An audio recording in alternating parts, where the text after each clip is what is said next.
As one of the fastest growing cities in the nation and in Utah, St. George is falling behind when it comes to keeping up with public services and safety. Especially in our public safety departments, our police, our fire, emergency 911 dispatch, those employees are overworked and they carry a huge burden.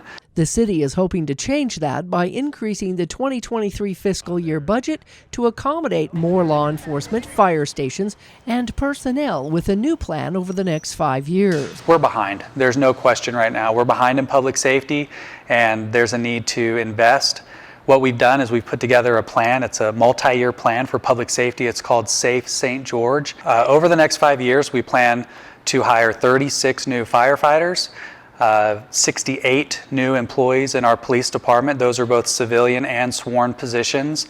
In the fiscal year 23 budget, we've got 14 new police department employees and 12 new firefighters. The money to support these items and others would come from the general fund, or about 20% of the proposed budget. Lenhard said 39% of the budget, or $200 million, would go for utilities such as water, sewer, storm drainage, and St. George Power. 34% of the new tentative budget, or about $170 million, would go into other capital projects, including new parks and recreation sites. Our budget includes the airport, the regional wastewater treatment plant, the animal shelter, regional 911 emergency dispatch, Suntran, and the largest municipal utility in the state in St. George Power, to name a few. To accommodate some of these investments, the city is also looking into raising its property taxes for the first time in 35 years. And so we are in the position where we're considering a property tax increase. The bottom line to our residents, and again, I don't minimize this in any way, but the bottom line would be about $5 per month. If this property tax were approved, the total budget would increase from $503 million to $506 million. However, the newly proposed budget doesn't sit so well with some of the city's residents. I know the graphs are designed to justify taking more money from your citizenry, and I think it does just the opposite. It actually illustrates that we've successfully ran one of the best cities in the state and arguably the nation without taking more. And I think that if you had to do what I'd have to do as a business owner, you could find more than enough to continue that trend without taking more. People are fleeing states where government has become irresponsible and don't realize, or they've lost the vision of their role as stewards of the city, the people, the resources that they are given, and the power to govern. And so I would encourage you to consider strongly whether this budget is necessary as it stands. I'm totally opposed to this budget. We are living in a time when we don't know tomorrow if we're going to have enough money to buy food or if we're going to have food in the stores. Gas prices are skyrocketing. In the last 5 days, they've gone up another 10 cents. And it's going to continue to go up because of our federal government, who is out of hand. And here we now have a city council trying to decide whether they're going to increase our taxes so that you can benefit a few, not the majority, a minority of the people in this community. If inflation is around 9%, 10%, I think it's a lot higher, but if that's what inflation is, then I think we should be looking at our budget and seeing how we can cut that much, at least to maintain a balanced budget. Shame on you if you have to raise taxes with all the growth that we have. Something is wrong.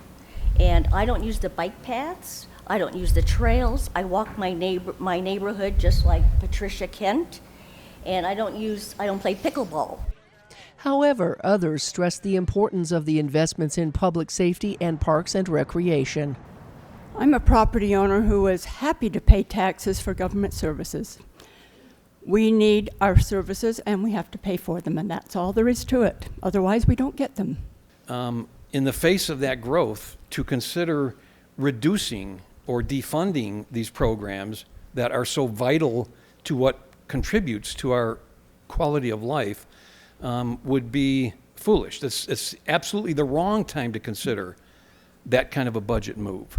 Especially with the growth that we're experiencing right now, to go forward with this budget you've proposed. There is a slight increase in the property taxes, but I'm afraid with the growth that we're having, that's one of one of the things we have to deal with. It's not enormous and we can live with it. The city grows, and as those sporting events that bring all this money here, we have to continue to grow in that respect.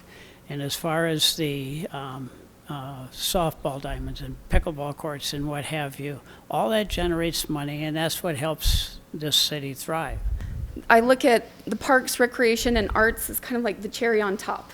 They really just, as pointed out earlier, again, make our community special, and not only for the people who want to live here and run a business here, but also for our visitors that bring in millions and millions and millions of dollars, as we just experienced with Ironman. These guys that work here, your firemen, your policemen that live here, your ambulance guys, they all got 2 or 3 jobs. They can't afford the homes that are here. How are we going to get them? How are we going to get these 26 new officers with $5.5 million in a budget for police is nothing. The City Council will have to consider all of these things at its June 16th final budget hearing as the new fiscal year begins July 1st. So we need something in place to get us to that August time frame, and then the council would cast that final deciding vote as to whether or not they would increase the property tax rate.